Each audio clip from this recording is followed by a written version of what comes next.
네, 안녕하세요. 방금 소개받은 권희주라고 합니다.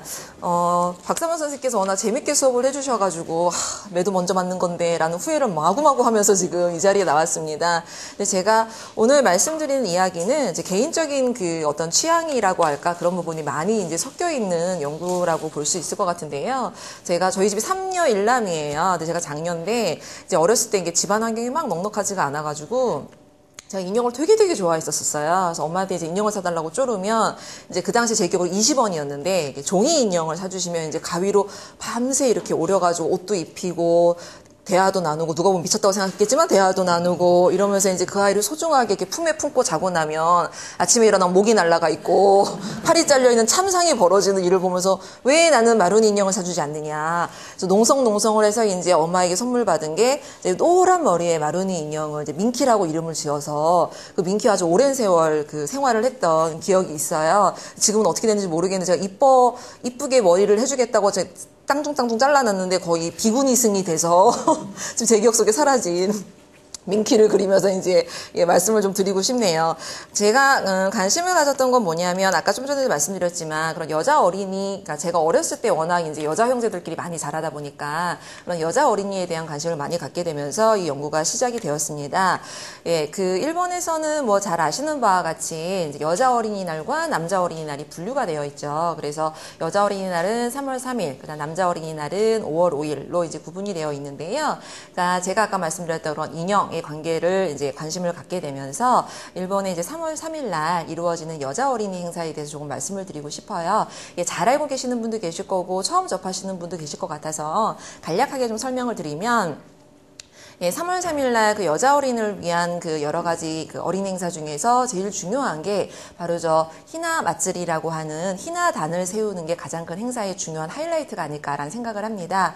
전부 7단으로 이루어져 있는데요. 맨 위에 있는 것을 보시면은 이게 바로 오다이리 비나라고 해서 그 천황의 모습과 황후의 모습. 근데 예전에는 이제 그 지체 높으신 남자와 여자 였다고 해요. 근데 이제 박상원 선생님께서 아까 충분히 설명을 잘 해주셨지만 그 근대라는 시기로 들어오면서 특히 메이지 시기로 들어오면서 이게 천황과 황후의 모습으로 중첩돼 가면서 바뀌어가는 이야기를 조금 이따 드릴 수 있을 것 같습니다. 근데 제가 저번 주에 실은 일본에 갔다 왔는데요. 그 아사쿠사라고 하는 지역에 가보시면 거기 린교 맛집가 있어요. 근데 거기에 이제 유명한 히나마츠리 그 인형들을 파는 곳들이 있는데 지금 보시면 이제 여러 가지가 사진을 찍어 왔는데 이렇게 재질도 다양하고요. 모습도 다양하고 그 다음에 가격도 뭐 저기 4,000엔, 5,000엔부터 저 뒤에 있는 것을 보시면 13,000엔 정도 해요. 금이 역시 비싸죠. 금박종이라서 13,000엔 정도 하고 비싼 거는 뭐 3천만 원, 뭐 또 장인들이 만들어낸 거는 거의 5천만 원에 이르는 경우도 있습니다. 그래서 굉장히 다양한 가격대에 히나 인형이 일본 내에서 거래가 되고 있어요. 근데 대부분 이제 중요한 게 뭐냐면 일본인들은 이 히나 마츠리를 생각을 할 때 대부분 전통과 관계지어서 이야기를 하는 경향들이 있는 것 같아요. 그래서 우리가 만들어낸 겁니다가 아니라 1000년이 넘게 이어져 온 우리의 행사다라는 자부심이 굉장히 강하거든요. 근데 거기에 대해서 이제 조금 또 아주 밑바닥부터 파헤쳐서 약간 그게 뻥이었음을 드러내보는 작업을 한번 해보도록 하겠습니다. 보시면 이게 이제 히나마츠리 좀 전에 보여드린 이게 바로 히나단에 올라가는 오다이리 비나의 모습을 조금 전에 보여드린 거고요. 두 번째 단에 이제 산린칸조라고 해서 3명의 여자의 궁인이 있고요. 밑이 5명이에요. 보시면 그래서 고닝바에시라고 해서 5명의 악사가 진열이 되고 그 밑에 이제 히나마츠리 때 먹는 음식들이 진열이 돼요. 그래서 오른쪽에 보시면 저기 지금 잘 안 보이지만 이렇게 마른 목골에 떡이 진열이 되어 있고 왼쪽은 술입니다. 술이 빠질 수 없겠죠. 근데 단술이라서 알코올 함유가 높은 뭐 그런 술은 아니고요. 그 밑에 이제 시집을 잘 가라는 의미의 이런 찬압이라든가 인력거라든가 이런 이제 귀중한 보물 같은 거를 진열을 해서 이게 이제 3월 3일이 지나면 이제 이 단을 치워요. 그리고 그 다음에 돌아오면 보관을 하게 되거든요. 그래서 그 다음에 돌아오면 다시 진열을 하고 또 역시 이제 또 아이가 3월 3일이 지나면 또 보관을 하고 한 번 사면 영구적으로 쓸 수 있는 경향이 있기는 있어요. 그래서 일본인들이 주장하는 것은 이제 굉장히 비싼 거 같은 경우에는 장인이 만들어내고 그다음 또 우리 어머니가 쓰시던 거야 뭐 이런 이야기를 하기도 하지만 또 아는 경우도 물론 많습니다. 그래서 요즘에는 가격이 좀 부담이 되니까 제가 좀 사진으로는 안 갖고 왔는데 키티를 모델로 한 것이 나온다라든가 여러 이쁜 동물이나 캐릭터를 만들어서 오다이리 비나로 만들어서 이렇게 한 단만 진열하는 경우도 굉장히 많이 있어요. 그러니까 실은 이 7단을 진열하려면 어머니가 카드론을 얻으셔야 되겠죠. 그래서 이거는 좀 힘들고 대부분 이제 서민의 집안에서는 그냥 이렇게 한 단 정도의 뭐 5,000행, 4,000행 이 정도의 그런 그 일상품들이 주로 많이 거래가 되고 있는 듯해요. 그래서 여기 보시면 이제 히나마츠리 때 먹는 음식들이 저기 아까 말씀드렸던 여기 떡이라든가 그다음에 저런 조개국이라든가 그런 음식들을 보실 수가 있고요. 요 시기가 되면은 이게 이제 그 많은 잡지들에 히나마츠리를 위한 그런 전 아이템들이 굉장히 많은 잡지들이 실리는 걸 볼 수가 있으실 거고 또 일본의 유명한 백화점 같은데 전단지들이 굉장히 많이 와요. 그래서 히나 인형을 안내한다거나 판매에 대한 정보를 제공하는 경우도 굉장히 많이 있습니다.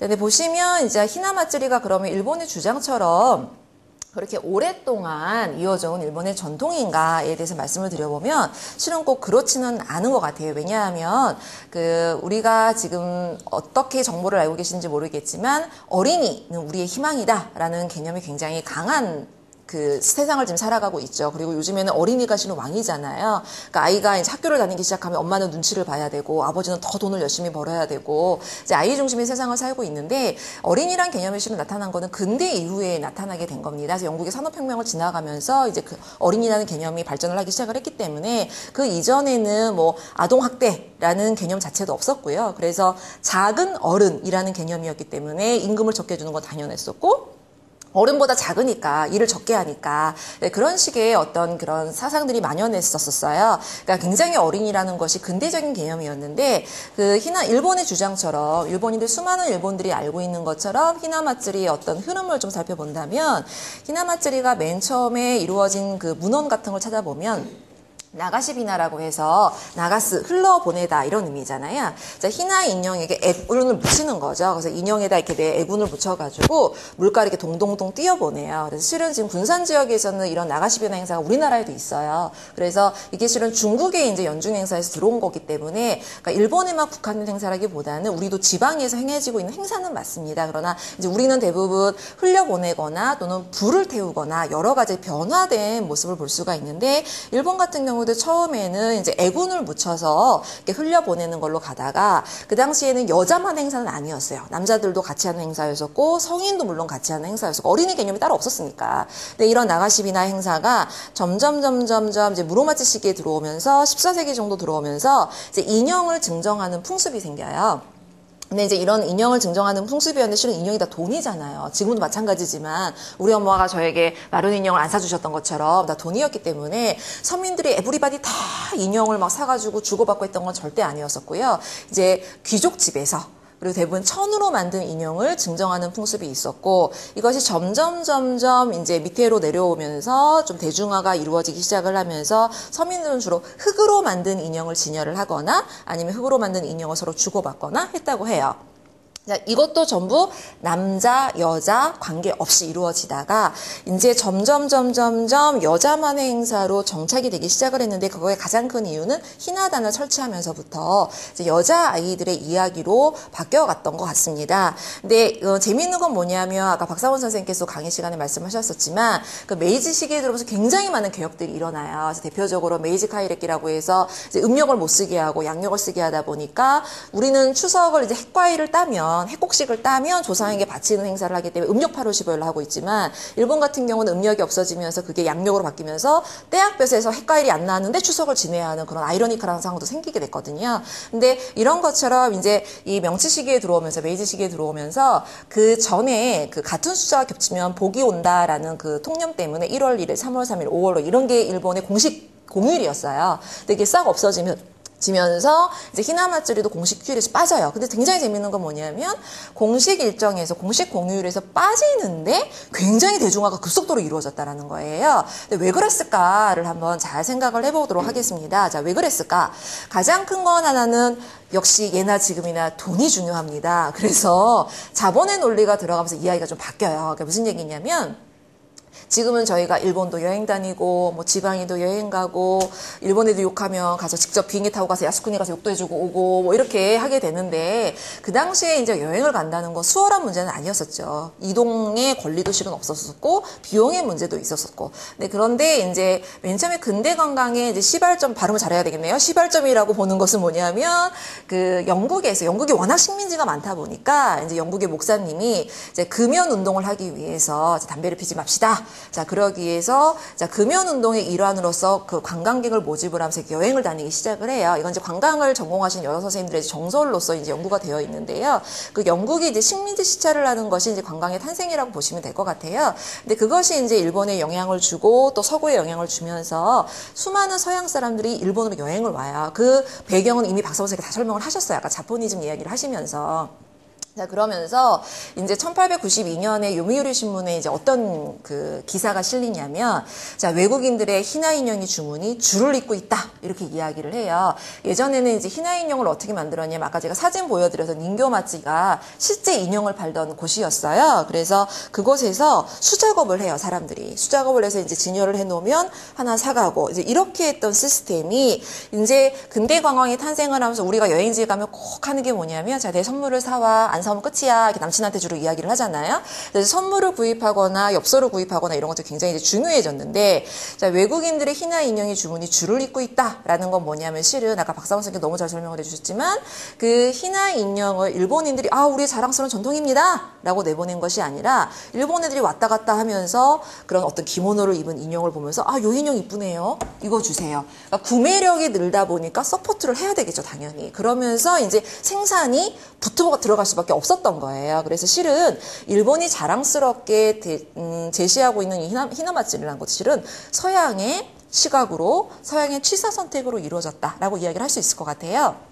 근데 이런 이제 외국인의 희나 인형 주문이 줄을 잇고 있다라고 이제 보도가 되고 있고, 또 1908년도에는 어떤 이야기가 있었냐면 이제 프랑스 적십자 부인회에서 이제 자포니즘이 막 일어나니까 일본의 도자기, 일본의 우키요에 굉장히 수출이 많이 이루어졌거든요. 근데 이제 인형까지 이제 손을 대기 시작한 거죠, 서양인들이. 그러면서 희나 인형이라는 게 있다며 우리한테 좀 보내줘라고 이제 연락을 해요. 그래서 적십자에서 공식으로 부인회에서. 그래서 이제 희나 인형을 보내달라는 요청을 받았다라는 것도 실렸고, 또는 1910년에 이제 요미우리 기사를 보면은 이제 750명, 굉장히 많이 왔었죠. 그 당시에 이제 750명의 미국 관광당이 단체로 배를 타고 왔는데, 요코하마에서 배를 타고 미국으로 가요. 근데 요코하마에 기념품 샵이 굉장히 많이 있었겠죠. 근데 그 중에서 이제 특히 희나 인형을 보고 너무 반해서 원더풀하고 엄청 열심히 연발을 하면서 희나 인형이 팔리네, 자, 생산 많이 해가 됐다라는 거죠. 그러므로 인해서 실은 오히려 명절에서 빠졌는데 이런 자본의 논리가 들어가다 보니까 굉장히 많은 대중화가 이루어지면서 대량 생산이 이루어지게 됩니다.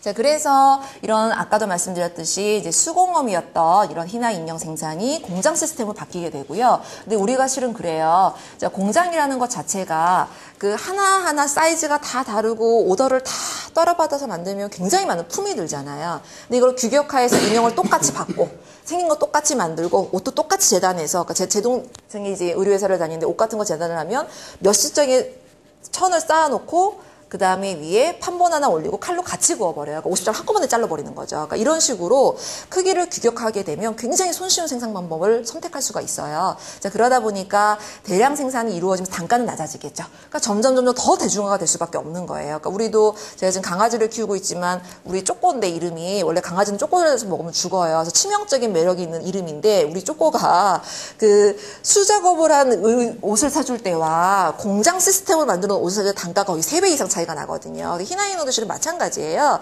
그래서 이제 크기가 규격화되면서 이제 우리 쪼꼬는 굉장히 엉덩이가 좀 큰 강아지예요. 근데 요번에 한복을 사줬더니 엉덩이가 바지를 뚫고 나와서 역시 핸드메이드가 좋아 이렇게 제가 느꼈던. 근데 이제 크기가 규격화되다 보니까 이런 것들이 이제 백화점을 통해서 판매가 돼요. 그러니까 이제 왕창 팔게 되는 거죠. 근데 이 당시에 백화점이 굉장히 중요한 게, 저희도 물론 세일 때 백화점을 갑니다만, 지금 이제 특히 롯데 L 백화점에서 행사를 하다 보면, 통 크게 아파트를 주는 경우도 막 있었고요. 그쵸? 그리고 이제 예전에 셔틀버스를 운행하다가 정부에서 하지 마라 해서 이제 중단이 된 적이 있었지만 이런 것들이 실은 100년 전 일본에서 다 이루어졌던 거예요. 이미. 그러니까 이미 100년 전에 문화주택이라고 해서 이제 미츠코시 백화점 같은 경우는 경품으로 문화주택을 걸었어요. 수많은 사람들이 몰렸겠죠. 그래서 실제 집 한 채를 주는 것도 기록에 남아있고, 그 다음에 셔틀버스가 다녔어요. 그 당시에 버스라고 하기엔 좀 힘들고, 4명 정도가 탈 수 있는 자동차였는데, 이제 VIP들에게만 집을 들르는 거죠. 그러면 이제 태워요. VIP들만. 이제 모시고 가는 거예요. 근데 이 미츠코시 백화점이 급속도로 수익을 올리게 된 가장 큰 이유는 뭐냐면, 이제 역발상인데, 생각의 전환인데, 지금 우리 백화점에 가면 강력한 체력을 요구합니다. 그쵸? 많은 것들을 보고 골라내야 되기 때문에, 피곤하면 백화점에 가면 안 돼요. 아침 든든히 먹고, 이제 충분히 체력을 붙인 뒤 한 5시간 돌 각오를 하고, 그리고 이제 이렇게 옷을 보게 되는데, 예전에 백화점 시스템은 어땠었냐면, 손님이 돌아다니지 않았어요. 당연한 거였지 생각해보면. 아니 내가 내 돈 주고 물건을 사는데 내가 왜 노동을 팔아가면서까지 라는 인식이 너무 강했던 거죠. 그래서 백화점에 가면 나 이번에 옷 살 거야. 그러면 이제 점원들이 옷을 이렇게 데리고 쟁반에 받쳐와요. 자 이거 좋으십니까? 아니. 떼져놓으면 계속 가지고 나오는 거예요. 창고에서. 그럼 그 중에서 하나를 고르는 거죠. 근데 미츠코시는 그걸 철폐했어요. 철폐를 하고 진열을 하자. 손님들이 보도록 하자라고 해서 굉장히 반대가 많았대요. 망한다 미츠코시 이제. 얼마나 있으면 망한다. 누가 손님이 돌아다니겠느냐. 자기 발품 팔아가면서. 근데 그게 오히려 대박이 터진 거죠. 자, 그럼으로 인해서 미츠코시 백화점 이후에 굉장히 많은 현재 지금 L백화점이나 H백화점에 취하고 있는 그런 진열 판매 방식은 실은 미츠코시에서 시작됐다고 보시면 돼요. 자, 이런 백화점 판매를 통해서 그 당시에 뭘 팔았냐면 바로 이 히나 인형을 팔았어요. 근데 이 히나 인형을 팔 때 전단지, 지금도 전단지는 짱입니다. 그쵸? 특히 증권가 전단지 너무 재밌잖아요. 그래서 전단지를 이렇게 만들어서 막 뿌렸었는데 이런 전단지를 통해서 자, 히나 인형이 이렇다. 라고 해요. 근데 지금 우리가 특강을 하는 가장 큰 목적은 어떤 일본에 대한 올바른 정보 공유 또는 관심에 대한 환기 이런 것들 것처럼 미츠코시 백화점에서 히나 인형을 팔 때 그냥 팝니다가 아니라 이제 이런 강연회 같은 걸 해줬어요. 히나 인형이 이렇게 발전을 했어요 라든가 이런 게 예뻐요 라든가 이런 목적이 있어요 라든가 굉장히 많은 연사들을 불러서 히나 인형의 강연회를 하니까 이제 자녀 교육에 관심이 많으신 또는 의상에 관심이 많으신 이런 여러의 그 취향을 가지서 이제 모이기 시작을 하는 거죠. 그러면서 히나 인형에 대한 관심이 높아지기 시작을 하다 보니까 이게 백화점 히트 상품이 된 거예요. 자, 그러므로 인해서 이제 이 3월 3일 때 즈음만 되면 특별 전시장, 지금 이제 L백화점 9층에 가시면, 너무 다산가? 9층에 가시면 이제 매대에 많은 물건들을 팔죠. 그리고 특별 전시장을 만들어서 아주 저렴한 것부터 비싼 것까지 그 대신 규격화된 사이즈로 대량 생산이 가능한 많이 팔 수 있는 그리고 수공예품은 비싸게 이렇게 해서 이제 미츠코시 백화점에서 이 히나 인형이 굉장히 그 히트 상품으로 제조가 돼요. 그래서 옆에 보시는 건 뭐냐면 저 중간에 있는 사람이 나카시마 우리나라 치면 지식경제부 장관이에요. 근데 저 장관이 지금 저기 흑백이라 요미우리 신문에서 지금 제가 스캔을 떠갖고 온 건데 저 장관이 저기 지금 자기 집이에요. 자기 집에 히나 인형을 저렇게 쫙 전시를 해놓고 누굴 불렀냐면 미국인 대사 부부를 불렀어요. 그리고 영국 대사를 불러서 자 우리 일본의 우수성에 대해서 좀 보세요라고 부른 거예요. 근데 지금으로 치면 우리나라 지식경제부 장관이 자 예를 들어서 뽀로로를 막 갖다 자기 집에 진열을 해놓고 자 미국 장관을 불러서 자 뽀로로 감상 좀 해주십시오. 이거랑 좀 똑같은 거죠. 근데 우리가 보기에는 책일지 모르겠지만 저 당시에 저걸 보고 많은 외국인들이 감동을 받아요. 너무 예쁘다. 라고 원더풀을 연발을 했다고 해요. 그래서 그럼으로 인해서 일본이 점점 자신감을 붙여가게 되는 거겠죠. 그래서 이런 어떤 수요와 공급이 잘 맞아 들어가는 자본의 논리를 통해서 이런 히나마츠리라는 것이 굉장히 임팩트 있는 연중 행사로서 일본에 자리 잡게 되었던 것이 있었었고요. 그 다음에 또 중요한 건 뭐냐면은 이게 역시 우리도 참 그렇지만 항상 선정할 때 여러분 유럽에서 선풍적인 인기를 보는 화장품입니다. 그럼 한 번 눈길을 더 주게 돼요. 근데 실은 알고 보니까 메이드 인 차이나 뭐 이럴 수도 있어요. 근데 차이나가 나쁘다는 게 아니라 그러니까 원산지는 생각하지 않고 유럽, 뭐 미국, 특히 뭐 유럽에 요즘엔 좀 그 아코가레가 있는 것 같아요. 그런 것들처럼 이런 히나 인형 같은 경우에도 이제 이게 광고란인데요. 실은 기사란이 아니라 어떻게 광고를 했냐면 이게 이제 히나 인교에 관계된 것을 히나 인형에 관계된 것을 광고를 하는 저서에 대한 것인데 뭐라고 했냐면 실은 히나닌교를 가장 잘하는 건 히나닌교를 만든 일본이겠죠. 그럼에도 불구하고 영국 왕실지리학회예요. 죄송합니다. 왕실지리학회 회원의 저서이다. 라고 이야기를 했다라는 거죠. 근데 왕실지리와 희나가 어떤 관계가 있는지 저는 모르겠어요. 그러나 이런 식의 어떤 영국 왕실이라는 것을 전면에 내세움으로 인해서 자, 이렇게 희나 인형이 전 세계로 잘 나갑니다. 영국 왕실이 관심을 가질 정도예요. 라는 오히려 굴절된 아까 박사만 선생님께 오리엔탈리즘을 굉장히 설명을 잘해주셨는데 어떤 그런 굴절된 오리엔탈리즘을 이 바로 광고에서 볼 수가 있다라는 거죠. 그래서 희나 인형의 권위를 서양인을 통해서 주려고 하는 오히려 영국 왕실이 선택했어요. 영국 왕실이 관심을 가져요. 라고 하는 어떤 그런 그러니까 서양인의 시선을 역이용한 그런 광고라고 보실 수가 있으실 것 같습니다. 자, 그 다음에 또 인기가 있었던 대중화가 된 두 번째 이유는 첫 번째가 아까 이게 말씀드렸던 바로 자본의 논리예요. 자, 두 번째 논리는 뭐냐면 이제 우리나라 조선과 관계가 있습니다. 바로 정치에 관계된 논리예요. 그래서 실은 제가 이 연구를 하게 된 굉장히 그런 어떤 동기부여를 했던 게 하나가 아까 제가 말씀드렸던 제가 어렸을 때 워낙 이영을 좋아했다라는 거. 두 번째는 이제 박사원 선생님이 그 황후의 초상과 천황의 초상이라는 역설을 번역을 하셨어요. 그래서 항상 번역을 하면 저한테 주세요. 저 그래서 그 책을 어떻게 팔까? 뭐 이런 생각도 하고 있는데 이제 그 책을 쭉 읽다 보니까 이런 연구에 대한 내용이 굉장히 자세히 잘 나와 있어서 관심이 있으시면 그 책을 살펴보시면 이런 이야기가 많이 나와 있을 거예요.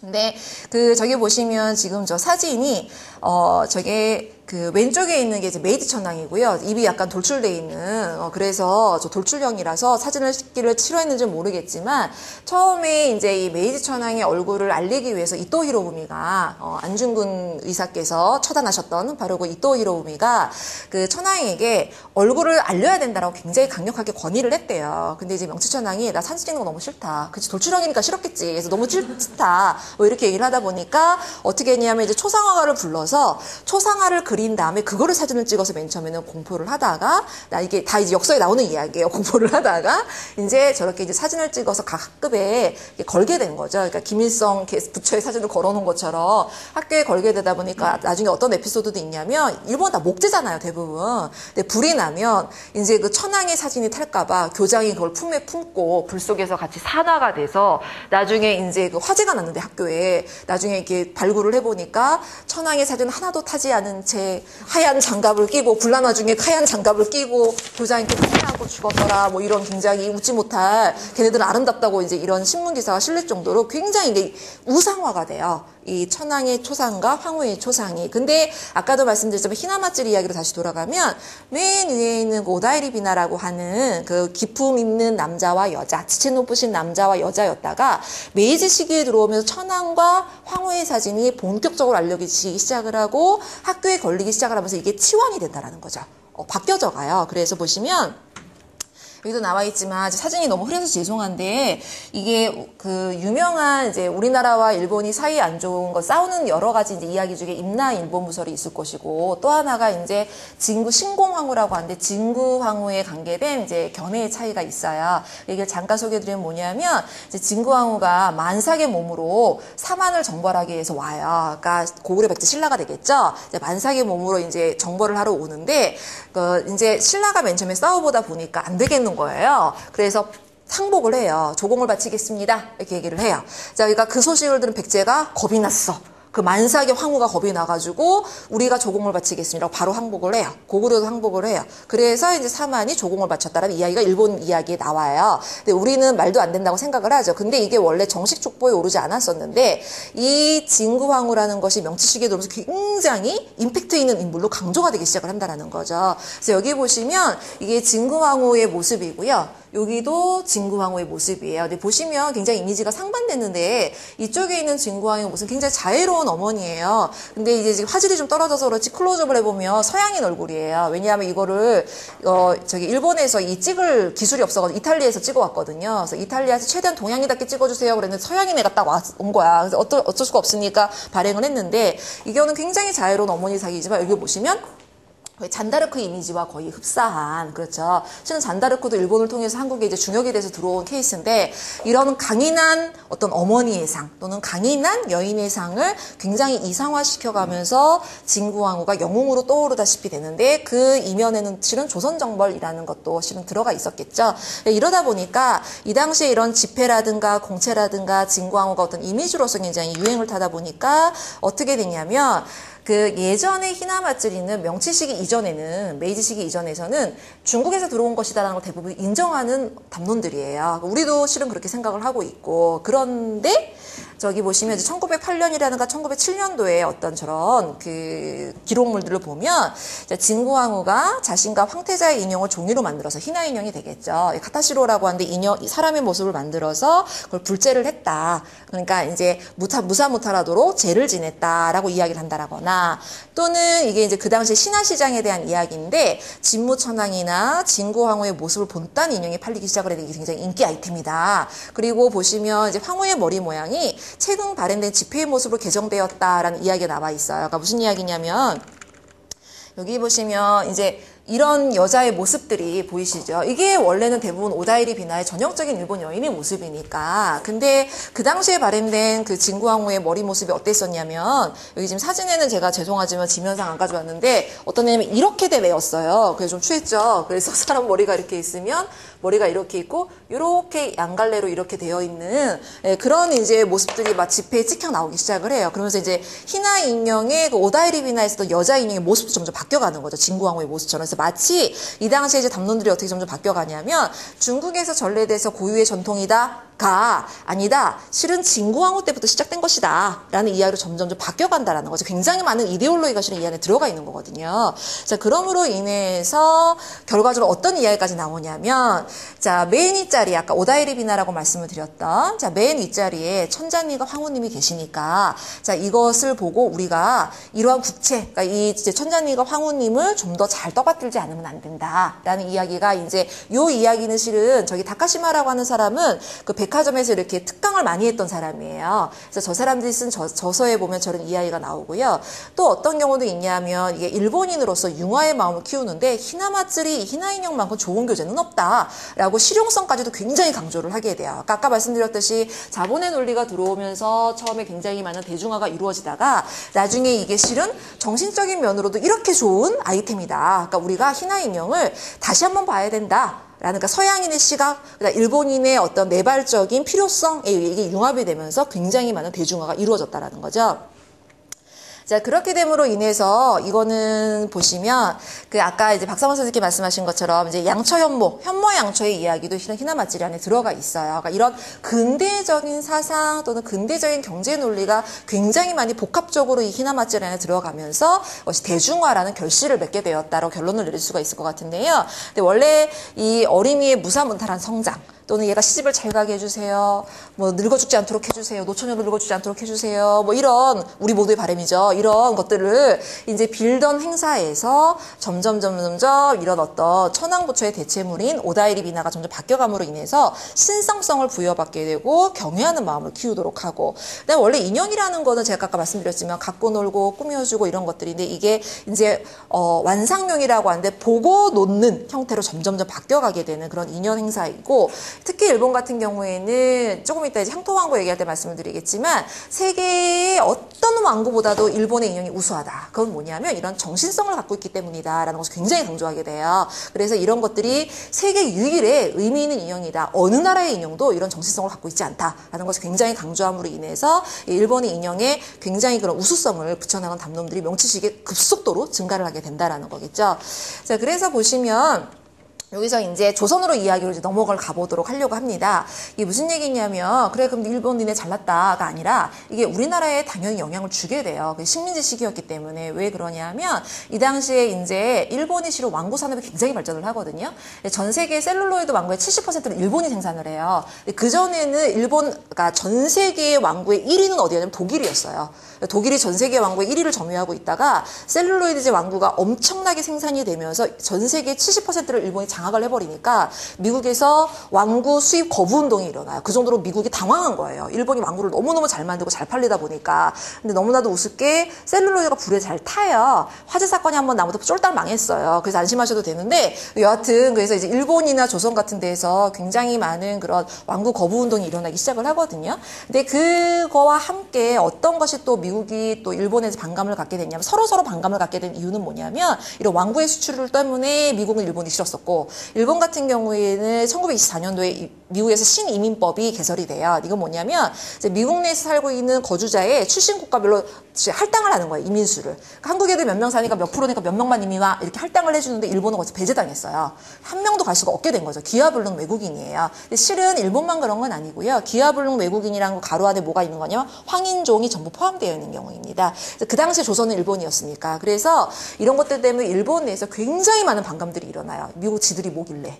이래서 되는 거야? 그래서 막 반감이 일어나니까 보다 보니까 시부사와 에이지라고 하는 사람이랑 이제 선교사로 일본에 와 있었던 시드니 걸릭이라고 하는 사람이 이런 세계 인형을 가지고 우리가 좀 친선을 도모해 보자라고 의기투합을 해요. 그러므로 인해서 이제 시드니 걸릭이 미국으로 돌아가서 이제 미국 어린들이 모금을 해요. 자, 일본으로 이제 우리 친선을 위한 인형을 교류합시다라고 모금해서 한 12,000개의 우정 인형을 모으게 돼요. 그래서 그것을 어디로 보내냐면 일본으로 보내요. 근데 이게 지금 12,000개 중에 100개 정도가 일본에 남아있어요. 전부 소실되었고, 이 중에 일부가 조선에 들어와요. 조선에 들어오는데 바로 요겁니다. 그래서 여기 보시면 눈노랑이 각시들이라고 되어 있죠. 그래서 그러니까 예전에 인형을 각시라고 불렀어요. 조선에서는. 그래서 인형이란 말도 물론 썼는데요. 각시란 말도 많이 썼거든요. 그런데 당황했겠죠. 조선 애들은 눈이 노라니까. 그래서 눈노랑 그러니까 조선인들이 봤을 때 가장 임팩트 있었던 건 눈이었나 봐요. 그래서 그 당시에 이제 신문 기사를 보면 눈노랑이 각시라는 표현이 굉장히 많이 나오고 눈이 파란 각시 이런 이야기도 나와요. 그러니까 노란 각시가 더 많았었던 것 같아요. 그래서 이제 그 당시에 이제 미국에서 보내줬던 이 인형들이 일부를 조선에 보내요. 근데 그 조선에는 지금 추적 조사를 안 해봤지만 실은 거의 남아있지 않은 걸로 알려지고 연구한 사람이 실은 한국에 저밖에 없기 때문에 저도 조사를 좀 더 해봐야겠지만 우리는 원래 쓰레기를 쌓아두지 않는 민족이기 때문에 아마 다 버리지 않았을까라는 생각이 듭니다. 여하튼, 이런 인형 교류가 이루어지는데 이 인형 교류에서 굉장히 재밌는 부분은 뭐냐면 민간 교류잖아요. 미국 정부가 나선 게 아니에요. 근데 이게 일본에서 어떻게 과장 광고가 되냐면 자, 인형이 미국에서 옵니다. 12,000개가 오니까 인형에서 옵니다. 그랬더니 일본인들이 아 그래? 관심을 갖기 시작을 해요. 그래서 황후가 자기 돈에 하사금을 내려요. 그리고 12,000개 들어오는 거에 대한 관세를 전부 면제시켜줘요. 그래서 정부가 나서서 대대적인 환영을 마련을 해요. 실제 이제 일본 내에서 인형 환영회가 열리고요. 그 다음에 뉴욕에서도 인형 환송회를 했었어요. 그래서 이게 이제 이 아이템이 유행하다 보니까 나중에 브라질까지 해서 세계 전 17개국이 인형 교류를 하게 돼요. 1920년대 굉장히 유행한 아이템이었었어요. 그 중에 물론 조선도 있었다라는 거죠. 근데 이제 이 인형들이 여기 보시면 아시겠지만 1927년도에 이제 수원 공립보통학교 대강당에서 미국에서 이제 평화의 사명을 가지고 조선의 친구를 찾게 됐대요. 근데 실은 일본을 찾게 된 거겠죠. 우리나라 이제 떠리로 이렇게 준 거고 일본 같은 경우에는 조선을 찾게 돼서 이제 이 환영회가 1,000명의 선민과 학부형을 모여서 성황리에 개최하였다라는 게 동아일보에 보도가 돼요. 근데 이제 저희 이모부가 전형적인 그 친일파 집안인데요. 그래서 이제 저희 이모부의 기억을 제가 이거 물어본 적이 있어요. 이모부 진짜 이랬었냐라고 물어봤더니 저희 이모부는 죄를 받아서 아주 가난하게 살고 계세요. 당연하다 생각해요. 근데 이제 그분 아버지께서 항상 매일신보 일본어판을 필사를 시켰어요. 이모부의 아버지가. 그래야 일본어가 빨리 는다. 신문을 무조건 베끼는 거예요. 그래서 처음부터 끝까지 필사를 안 하면 그냥 맞는데요. 자기 아버지한테. 그래서 일본어를 굉장히 잘하세요. 근데 이제 자기 남산 밑에 있는 초등학교를 다니셨는데 지금 기억 생각해 보면 희나이 인형에 대한 환영회를 했었대요. 그리고 이런 거 이제 학예에서 학부모를 불러서 많이 했었대요. 그래서 1학년부터 6학년까지 전부 참석을 했었고 여자아이들 같은 경우에는. 근데 남자 어린이 행사였던 코이노버리는 뭐 장군 갑옷도 진열을 하고 잉어도 올리고 그래서 바람을 타게 하거나 뭐 이런 코이노버리 행사라고 아시죠? 네, 그런 행사를 했었었는데 실은 그 행사는 4학년 이상부터만 참가할 수 있었다고 이야기를 해요. 아무래도 식민지 조선에 필요했던 건 이런 아이를 생산하고 병사를 생산하는 거죠, 실은. 그리고 현모의 양처, 그다음 천하에 복종하고 충성하는 여자들은 필요했지만 강인한 정신력을 가진 남자들은 필요하지 않았기 때문이 아니었을까라는 개인적인 추측은 하고 있지만 여하튼 그렇게 남자 행사와 여자 행사는 학년을 나누어서 차별적으로 행해졌다라는 증언을 해주시더라고요. 그래서 여전히 지금 친일의 후손으로서 굉장히 가난하게 살고 계시면서 아 그래도 너무나도 힘들다고 이런 얘기는 많이 하세요. 그래서 이모부 어떡해요? 라고 이러면서 들어와서 그건 당연한 거예요. 뭐 이런 얘기를 하고 있습니다. 여하튼 근데 이게 이제 동아일보에 기사가 실려 있지만 보시는 바와 같이 이것이 수원 공립보통학교에서만 이루어졌던 게 아니라 평양이라든가 함량이라든가 하는 조선 13도에서 이루어졌다라는 그런 보도들은 전부 이루어지고 있어요.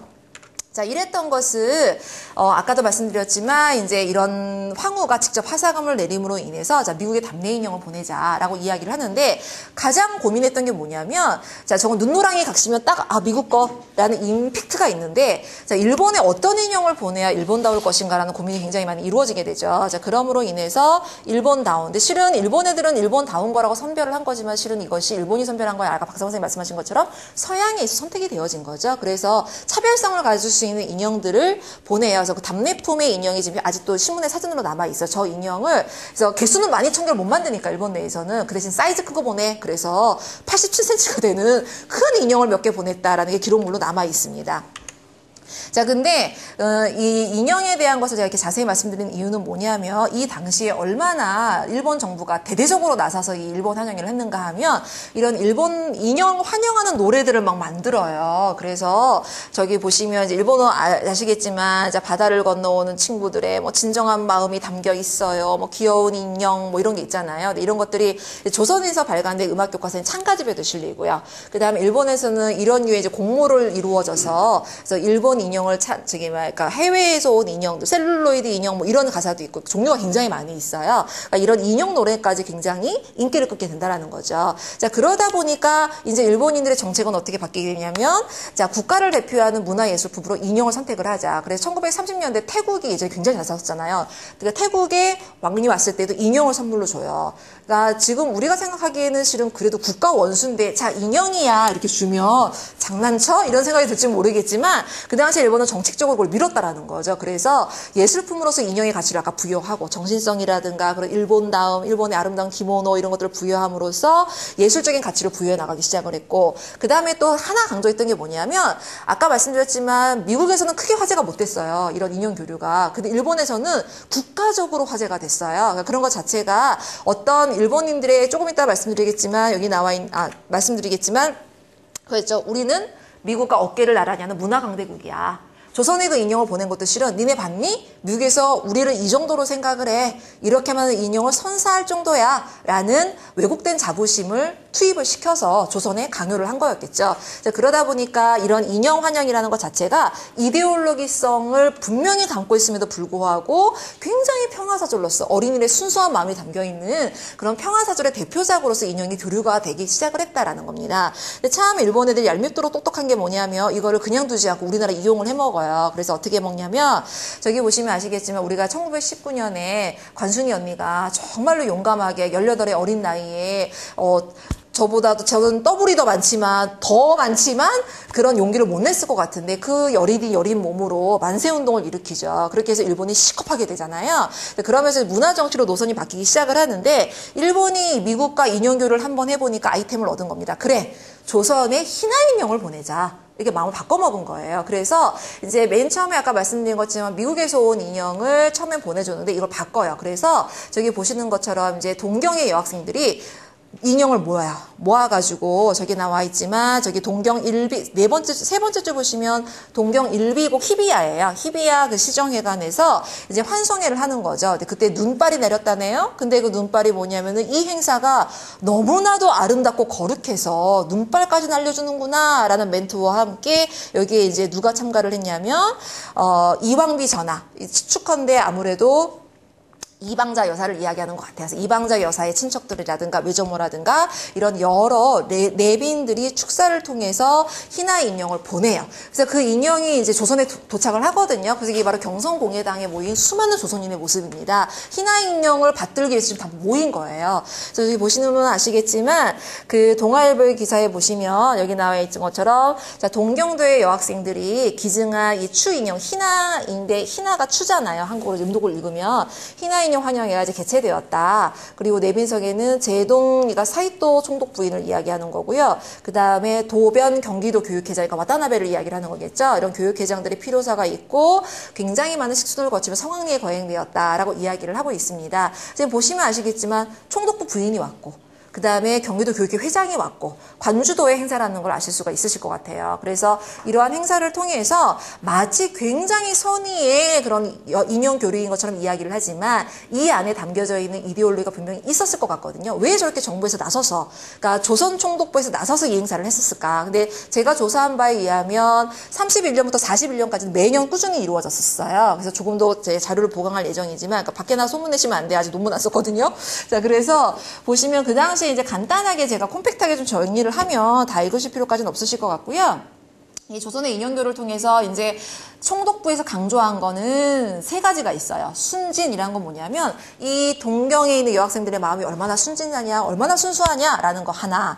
두 번째로 우정이다. 내선일체, 내선융화가 굉장히 중요한 아이템이었기 때문에 그 당시 덕목이었기 때문에 이런 우정을 어필할 수 있는 것을 굉장히 강조했고요. 세 번째가 어버이의 사랑이에요. 근데 되게 생뚱맞아요. 어버이의 사랑이라는 것이 일본에서 강조되지 않았던 부분이거든요. 근데 왜 굳이 조선에서는 이렇게 어버이의 사랑이 강조되었을까를 생각을 해본다면 여기 이제 많은 연설문들이 나와 있지만 축사에 전부 쓰였던 연설문들이 지금 실린 건데 그 매일신보의 총독부의 기관지라고 할 수 있는 거기에 보면 조선인들은 효심이 굉장히 깊다. 그래서 어머니 아버지가 굉장히 효도를 많이 한다. 근데 이 효도하는 마음은 실은 그 맨 윗단에는 오다이리비나 기억나시죠? 이 천황과 황후에게 효도하는 마음과 뭐가 다를 소냐? 자, 그렇다면 내가 어버이에게 효도를 하고 천황에게 효도하는 것이 바로 우리의 도리가 아니겠느냐? 결국 천황을 중심으로 한 가족국가 간의 효도를 끼워 넣음으로 인해서 조선인들이 자연스럽게 어버이에게 효도하듯 천황에게 효도하고 받들고 섬기는 이데올로기가 이 안에 실은 들어가 있다라고 분석을 해낼 수 있을 것 같습니다. 자, 그래서 보시면 이런 것들이 이제 일본이 간땡이를 키워요. 그래서 이제 조선에서만 이루어진 것이 아니라 나중에 만주까지 보내요. 그러니까 항상 이제 일본에 출발을 하면 부산을 통해서 들어와서 그 다음에 경성, 평양, 그 다음에 하얼빈 넘어가서 쭉 만주까지 돌아가지고 다시 일본으로 거쳐가는 대대적인 행사를 매년 하고 있거든요. 근데 재밌는 게 뭐냐면 우리 같은 경우는 조선 인용 환영회가 굉장히 오랫동안 이루어졌는데요. 만주는 한두 번 하고 끝났었어요. 그러니까 반발이 굉장히 심했다고 해요.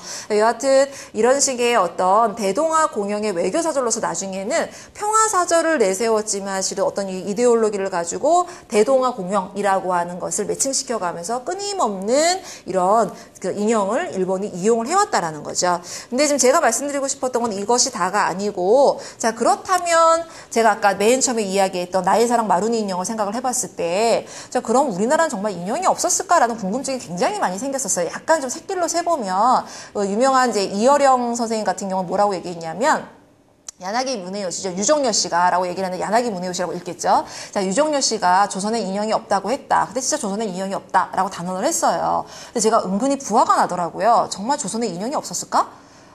라는 생각이 들었어요. 그러니까, 가깝게는 제 사랑하는 지금 쪼꼬가 놀고 있는 인형, 갖고 있는 인형부터 멀리는 인현왕후가 누명을 씌웠던 장희빈에게 꽂아가지고 유명했던 그런 저주의 인형까지 왜 인형이 없었지? 라는, 이어령 선생님 말씀은 왕구형 인형이 없었겠다는 이야기였겠죠. 자, 그렇다면 정말 그랬을까를 한번 추적해 가봅시다. 근데 실은 우리나라에서 왕구를 많이 연구하지 않는 것 같아요. 인형이라는 부분을 거의 연구하지 않고 있는데, 제가 이제 여러모로 찾다 보니까 이 당시 이제 식민지 시기에 결국 인형이 이제 오버랩이 되면서 부산의 향토왕구 동호회라는 것이 식민지 시기에 있었어요. 1930년대 중반에 있었었는데 저거 전부 일본인들의 모임이에요. 국립중앙도서관에 가면 귀중본 자료실에 저게 남아있어요. 제가 장갑을 이렇게 끼고서는 사진을 찍어갖고 온 건데 보시면 중간에 저런 이라든가 그래서 캐지나 칭칭가네를 부르면서 저 탈을 쓰고 하는 이런 설명서도 쭉 나와 있고요. 이런 왕구에 대한 정리를 이제 많은 일본인들이 해나가고 있는데 이 정리 속에 실은 일본의 색다른 어떤 왕구가 이입이 되는 그런 오염이라는 표현은 좀 그렇지만 이입이 되는 경향을 좀 볼 수 있을 것 같아요. 그래서 여기 보시면 예전에 이제 다케오라고 하는 사람이 뭐라고 주장을 했냐면 경성의 동대문 앞에서 저희 집 동대문 근처인데 동대문 앞에서 왕구시장이 열렸었는데 연산군의 폭군이라고 우리가 알고 있지만 연산군 때 왕구와 인형을 비하하고 죄악시하여서 조선의 아동은 과축 취급을 당하였고 왕구가 전혀 없는 나라가 바로 조선이다라고 이야기를 해줘요. 근데 이게 진실인지 아닌지는 조사를 해봐야 되겠지만 전 아닐 거라고 생각을 해요. 왜냐하면 요 잠깐 좀 이따 보시고, 왜냐하면 여기 보시는 바와 같이 여기 있는 게 그 당시에 이제 조사된 일부 조선의 인형의 사진이에요. 그래서 저게 보시면 그 경성대, 그러니까 경성제국대학의 교수였던 사람, 일본이 정말로 기록의 나라인 것이, 자, 조선에 가서 왕구를 좀 조사해봐. 그래서 경성제국대 교수가 와서 왕구 조사를 해요. 싹 탈탈탈 털어가 조사를 해서 사진으로 남아있고, 나중에 이제 일본의 왕구가 이입이 되면서 이제 섞여가는 모습을 볼 수가 있었는데, 저런 이 인형 같은 경우에 보면 이제 우리나라를 찾아보면 풀각시 노름이라고 실은 있었었어요. 그게 뭐냐면 동국세식에 저런 것들이 나오는데, 그렇게 이제 각시 노름을 이제 시집 가는 여자들을 이제 모양을 만들어서, 그러니까 각시와 인형이 이제 혼용이 돼서 사용이 된 거였겠죠. 그래서 이런 노래들도 많이 남아있고, 실은 이제 인형 노래를 실제 했고, 집안에 갖고 들어와서 진열하는 풍습은 없었지만 분명히 놀이로서 인형을 썼던 기록물은 전부 남아있다라는 거죠. 그래서 조선에서는 인형에 귀신이 붙어서 갖고 놀지 않는다라는 거는 이제 우리나라 학자들도 이렇게 주장하는 분들도 많으세요. 근데 저는 그렇게 생각하지 않고 일본에서 생산된 담론일 것이다라고 나름 이제 주장을 하고 있는데, 여기 보시면은 아까도 말씀드린 것처럼, 네, 그 아까 처음에 찍혀있던 처음에 찍혀있던 이 왕구의 모습 이고요. 이게 1930년대에 조사된 거고, 여기 보시면은 이제 아까 말씀드렸던 89종의 조선의 왕구를 소개를 해요. 그래서 일본에 제가 가서 좀 복사를 해갖고 왔는데, 복신 모르실 거예요. 근데 그 당시에 만연한 이 복신이라는 사진을 보시면 아시겠지만, 이게 사파인데 이게 조선의 특산품으로 굉장히 많이 판매가 됐어요, 일본에서. 근데 저는 저걸 처음 봤거든요. 그리고 이 당시에 그 동경대 교수가 조사했을 때는, 경성제국대학 교수가 조사했을 때에는 복신은 들어가 있지 않아요.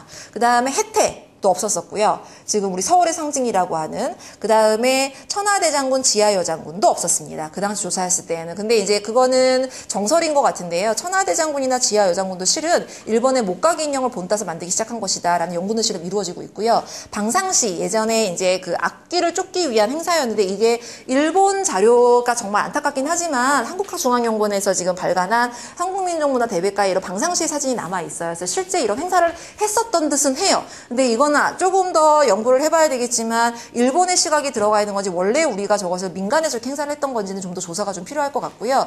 여하튼 여기에 이런 것들은 들어가 있지 않기 때문에 현재 우리가 지금 우리 것이라고 생각하고 있는 혜태라든가 대장군에 대한 연구는 조금 더 해봐야 되지 않을까라는 의문의 여지는 좀 남아 있습니다. 여하튼 좀 빠르게 스킵을 해서 보면은요, 시간이 다 돼가니까. 자, 그래서 제가 말씀드리고 싶은 건 뭐냐면, 그러면 우리는 왕구가 하나도 없었고 풀각시 노름이 다면 저 풀인형이 다냐, 우리의 저기 놀이는. 근데 그렇진 않고요. 굉장히 많은, 실은 지금 사라져 있는 우리의 놀이들이 있는 것들이 있어요. 그러니까 저도 어렸을 때 했던 기억이 나는데, 아까 그 동경대 교수의 조사에 의하면 왜 중간에 이렇게 단추 같은 거 껴가지고 실 엮여 있으면 붕붕 하면 이렇게 단추가 왔다 갔다 하면서 이렇게 또 놀이했던 게 어렸을 때 기억이 나거든요. 그러니까 저는 그 자료를 보면서 나 이거 어렸을 때 봤는데 라는 생각을 좀 환기시킬 수 있어서 굉장히 행복했었는데, 어떤 그런 놀이의 이름이라든가 그런 전부 조사가 되어 있어요. 그리고 뭐 팽이라든가 연날리기라든가 뭐 오뚜기라든가 전부 조사가 되어 있고요. 예, 그런 것들이 이제 알려지기 시작을 하면서, 아까 그 복신 제가 사진 보여드린 거 기억나시죠? 우리는 모르는 것을 왜 일본 애들은 이거를 조선의 물건이라고 이렇게 팔았을까라고 생각을 해보면, 이것도 역시 일본인들이 선택한 조선의 모습이라는 거죠. 서양인들이 선택한 희나 인연이나 일본인들이 선택한 복신이나 같은 구조인 것 같아요. 같은 메커니즘인 것 같은데, 이런 것들이 얘네들 눈에 특이하게 보였기 때문에 이제 그 동아일보에 그런 이야기가 나와 있지만, 농촌의 부업으로 장난감을 좀 많이 생산을 해보자. 그럴 때 이제 일본인들이 사가는 걸 많이 만들 수밖에 없었겠죠. 자, 그러다 보니까 이런 향토 예술품에 지방색을 넣는 것까지는 좋았는데, 어떤 일본인들이 주로 원하는 걸 많이 만들지 않게 되었을까라는 생각은 해요. 근데 여기 보시면 아시겠지만, 우리가 꼭 그렇다고 해서 일본인들이 원했던 거를 만든 건 그것만 만든 건 아니에요. 이제 모든 문화라는 게 일방적인 이입은 없는 거니까. 자, 일본이 원하는 것도 있겠지만, 우리가 일본 거면, 우리도 조선인인데 계속 일본 애들이 원하는 복신을 만들다기보다는 실제 풀각시 노름을 하고 우리가 직접 팽이를 굴리고 연을 날렸으니까 이런 것들을 아무래도 만들게 되겠죠. 자, 그러면서 미국에 수출을 하게 돼요, 조선의 인형을. 근데 이 당시 아이템이 뭐냐면, 여기도 저기 밑에 보시겠지만 아담한 조선 인형, 크게 만들지 않았었던 것 같아요. 때때옷 입고 서양 간다. 중요한 건 아까 기모노를 처음에 박사모 선생님 해주셨지만, 결국 조선을 상징할 수 있는 게 뭐가 있을까. 그래서 조선에서 인형을 만들었는데 드레스를 입고 가면 어떤 미국 애들이 사겠어요. 자, 그러다 보니까 어떻게 하는 것이 조선다운 것일까라는 고민 끝에 결국 한복을 선택을 했었던 것 같아요. 그래서 이런 때때 옷을 입고 서양을 가게 되는 것을 이렇게 보도가 이루어지면서 결국 조선하면 한복이라는 메커니즘이 왕구와 함께 점점점 자본의 논리와 함께 생겨나게 됐다라는 거죠. 그러므로 인해서 여기 나와 있는 것과 마찬가지로 제가 요즘에 별에서 온 그대에 빠져서 김수현을 보면서 그래 넌 외계인이야 대한민국에 너 같은 애가 있을 리가 없어 이런 생각을 하면서 드라마를 보고 있는데 거기 전지현이 이제 김수현을 막 이렇게 그 병간을 하면서 뭐라고 얘기하냐면 내 꿈이 헬렌 켈러였어 이런 이야기를 해요. 근데 김수현이 나이팅게일이겠지 이렇게 얘기를 하면서 황당해하는 그런 표정이 나오는데 그만큼 헬렌 켈러는 실은 굉장히 훌륭한 여인이라는 이미지가 지금 우리가 갖고 있잖아요. 근데 아시는 바와 같이 헬렌 켈러는 굉장히 훌륭한 인물인 건 맞아요. 근데 조선에 왔다는 사실은 많이 모르실 거예요. 헬렌 켈러가 조선에 왔었어요. 설리반 선생님 이미 돌아가셨었고 조선에 왔었었는데 그때 조선에 왔을 때 이제 조선의 신문들이 대대적으로 뭐라고 보더라냐면 성녀가 왔다. 이렇게 이야기를 해요. 그래서 이제 헬렌 켈러가 왔을 때 이제 수많은 여성연합회 또 여성단체에서 헬렌 켈러에게 선물을 주고 싶은 거예요. 근데 앞이 안 보이잖아요. 근데 그럼에도 불구하고 선물을 뭘 줬냐면 조선의 인형을 줬어요. 조선의 인형을 줬는데 이게 조선당을 물론 보지 못한 사람들 설명은 들을 수가 있을 테니까 어떻게 하면 조선다운 인형을 만들까라는 고민 그때 한복을 입힌 거죠.